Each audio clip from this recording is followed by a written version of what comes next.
अनादि टीवी मध्य प्रदेश में आज खास तौर पर बात दिग्विजय सिंह की, जिनके हालिया बयान ने प्रदेश की सियासी फिजा को नए सिरे से कोलाहल से भर दिया है।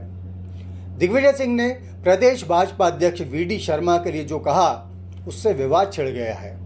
हाल ही के दिनों में ऐसा दूसरी बार हुआ है। कुछ समय पहले ही सरकारी नौकरियों में मुसलमानों की कम संख्या होने की बात कहकर दिग्विजय भाजपा सहित अपने अन्य विरोधियों के निशाने पर आ गए थे। अब ऐसा ही बीजेपी अध्यक्ष को लेकर की गई उनकी टिप्पणी पर भी हो रहा है। इस तरह के बखेड़ों से दिग्विजय का पुराना नाता रहा है। इसे वाकई तारीफ की बात ही कहा जाएगा कि अपने कहे और किए के जबरदस्त विरोध के बावजूद दिग्विजय हमेशा से ही अपने स्टैंड पर कायम नजर आए हैं। ऐसा तब भी हुआ है जब अपनी किसी बयान को लेकर दिग्विजय सिंह खुद कांग्रेस में भी अलग थलग नजर आए हों। यह भी कहा जा सकता है कि दिग्विजय सिंह विवादों का रुख अपनी तरफ मोड़कर खतरों के खिलाड़ी बनने वाली ताकत से भरे हुए हैं। इसे समझने के लिए उनसे जुड़े अतीत के कुछ और उदाहरण भी हैं। जी हाँ, सबसे पहले बात करते हैं दीपा मेहता की फायर की।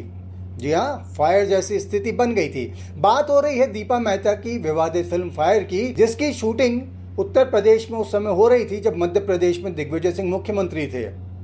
हिंदू समुदायों ने आरोप लगाया कि दीपा मेहता ने अपनी इस फिल्म फायर में हिंदू देवी देवताओं और मान्यताओं का अपमान किया है। उनके खिलाफ वाराणसी में प्रदर्शन हुए, देश के कई हिस्सों में प्रदर्शन हुए और इस सब के बीच में दिग्विजय सिंह ने कहा कि दीपा मेहता यदि चाहे तो अपनी इस फिल्म की शूटिंग मध्य प्रदेश में आके कर लें, राज्य सरकार उन्हें पूरा संरक्षण देगी। इसी तरीके का मामला तब हुआ था जब दिग्विजय सिंह के मुख्यमंत्री बने हुए कुछ ही समय बीता था। साध्वी रितंबरा ने मध्य प्रदेश में एक जनसभा में कुछ ऐसी बात कह दी थी जिसको लेकर सरकार ने ये कहा कि उससे सांप्रदायिक सौहार्द बिगड़ सकता है। दिग्विजय सिंह ने साध्वी रितंबरा की गिरफ्तारी के आदेश देने में कोई देर नहीं की। इसका भी बहुत व्यापक विरोध हुआ था, लेकिन दिग्विजय अपने स्टैंड पर कायम रहे। उन्होंने तो शायद ही कभी इस बात का भी बहुत पुरजोर अंदाज में प्रतिवाद किया हो कि उन्होंने आतंकवादी ओसामा बिन लादेन के लिए ओसामा जी वाले संबोधन का प्रयोग किया था और पुलवामा में आतंकवादी हमले को पुलवामा हादसा कहकर निरूपित किया था। इस सब के बीच एक गोटे गांव का केस भी याद आता है। मध्य प्रदेश के नरसिंहपुर में नेतराम पटेल की हत्या हुई थी और दिग्विजय सिंह उस समय मुख्यमंत्री थे। इस मामले के तार राज्य के धार्मिक रूप से एक बेहद प्रभावशाली व्यक्ति तक जुड़े थे। जैसे ही विधानसभा में उन व्यक्ति पर आंच आई, दिग्विजय सिंह ने पुरजोर तरीके से प्रतिवाद किया और ये तक कहा कि वो व्यक्ति उनका गुरु है और उसे पाखंडी कहने वाला खुद सबसे बड़ा पाखंडी है। आपको पता है दिग्विजय सिंह ने पाखंडी शब्द वाला पलटवार किसके लिए किया था? जी हाँ, बीजेपी के तेज तर्रार नेता और पूर्व मुख्यमंत्री सुंदर लाल पटवा के खिलाफ। इस तरीके से कई बार ये नजर आता है कि दिग्विजय सिंह अपने कहे से पीछे नहीं हटते हैं और न ही वो किसी भी मामले पर बहस से लेकर उसके तीखेपन की सीमाएं लांघने तक में पीछे जाने में यकीन रखते हैं। इस सब के पीछे एक मजेदार तथ्य ये भी कि दिग्विजय भले ही भाजपा के कट्टर विरोधियों में गिने जाते हों, लेकिन कई बार लगता है कि वे खुद ही भाजपा के सच्चे मददगार भी बन गए हों। यह संयोग भी हो सकता है, मगर ऐसा हुआ कई बार है। इसके भी दो उदाहरण गिनाई देते हैं आपको। गोवा में जिस समय पर यह तय था कि कांग्रेस वहां सरकार बनाने की स्थिति में आ गई है, तब दिग्विजय सिंह ही अपनी पार्टी के उस राज्य में प्रभारी हुआ करते थे। कुछ ऐसा लगा जैसे दिग्विजय सिंह हाथ पर हाथ धरे बैठे रहे और बीजेपी ने इस मौके को अपने हाथ से नहीं गंवाते हुए कांग्रेस की सारी संभावनाओं को खत्म करते हुए गोवा में सरकार बना ली थी। इसी तरीके का एक और वाकया तब हुआ जब मध्य प्रदेश में कमलनाथ की सरकार थी।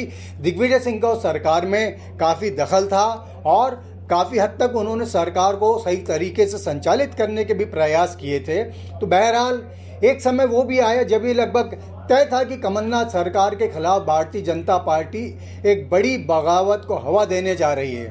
कहा जाता है कि इसकी हवा भी कमलनाथ को लग गई थी कि क्या होने जा रहा है, लेकिन कहा यह भी जाता है कि उस समय पर दिग्विजय सिंह ने कमलनाथ को वास्तविक स्थिति से, सच्चे खतरों से अवगत नहीं कराया। इसका सच कोई नहीं जानता। हो सकता है दिग्विजय सिंह ने ऐसा किया हो सकता है दिग्विजय सिंह ने ऐसा ना किया हो। वैसे ये बात अजीबोगरीब लगती है कि दिग्विजय सिंह क्यों खुद होकर अपनी पार्टी की सरकार को इस तरीके से गिरने देंगे। लेकिन साहब, उन दिनों दिग्विजय कमलनाथ के बेहद विश्वसनीय लोगों में माने जाते थे। एक तरीके से शैडो चीफ मिनिस्टर की भूमिका में चल रहे थे। राज्य सरकार के तमाम कामकाज पर उनका नियंत्रण था और यह वक्त था जब दिग्विजय सिंह ने कमलनाथ सरकार के कई मंत्रियों को पत्र लिखकर उनसे कहा था कि उनके द्वारा सरकार को भेजे गए खतों के बारे में क्या कार्रवाई हुई, उसकी उन्हें नियमित रूप से ब्रीफिंग की जाए। तो जब ऐसे दिग्विजय सिंह के रहते हुए कमलनाथ की सरकार का केवल 15 महीने में पतन हो गया था, तब इस बात को इस रूप में भी कहा गया था कि दिग्विजय सिंह ने शायद कमलनाथ को धोखे में रखा। खैर, अब जो हुआ हो, लेकिन दिग्विजय सिंह से जुड़े इन तमाम विषयों को लेकर यह कहा जा सकता है कि उनका विवादों से चोली दामन जैसा साथ रहा है। फिर भी हर ऐसे मौके पर उन्होंने कभी भी मैदान नहीं छोड़ा। दिग्विजय सिंह का अपने विचारों के लिए सेहनाद हर वक्त चर्चा का विषय रहा है और अब भी फिर ऐसा ही होता दिख रहा है। आप देखते रहिए अनादि टीवी। नमस्कार।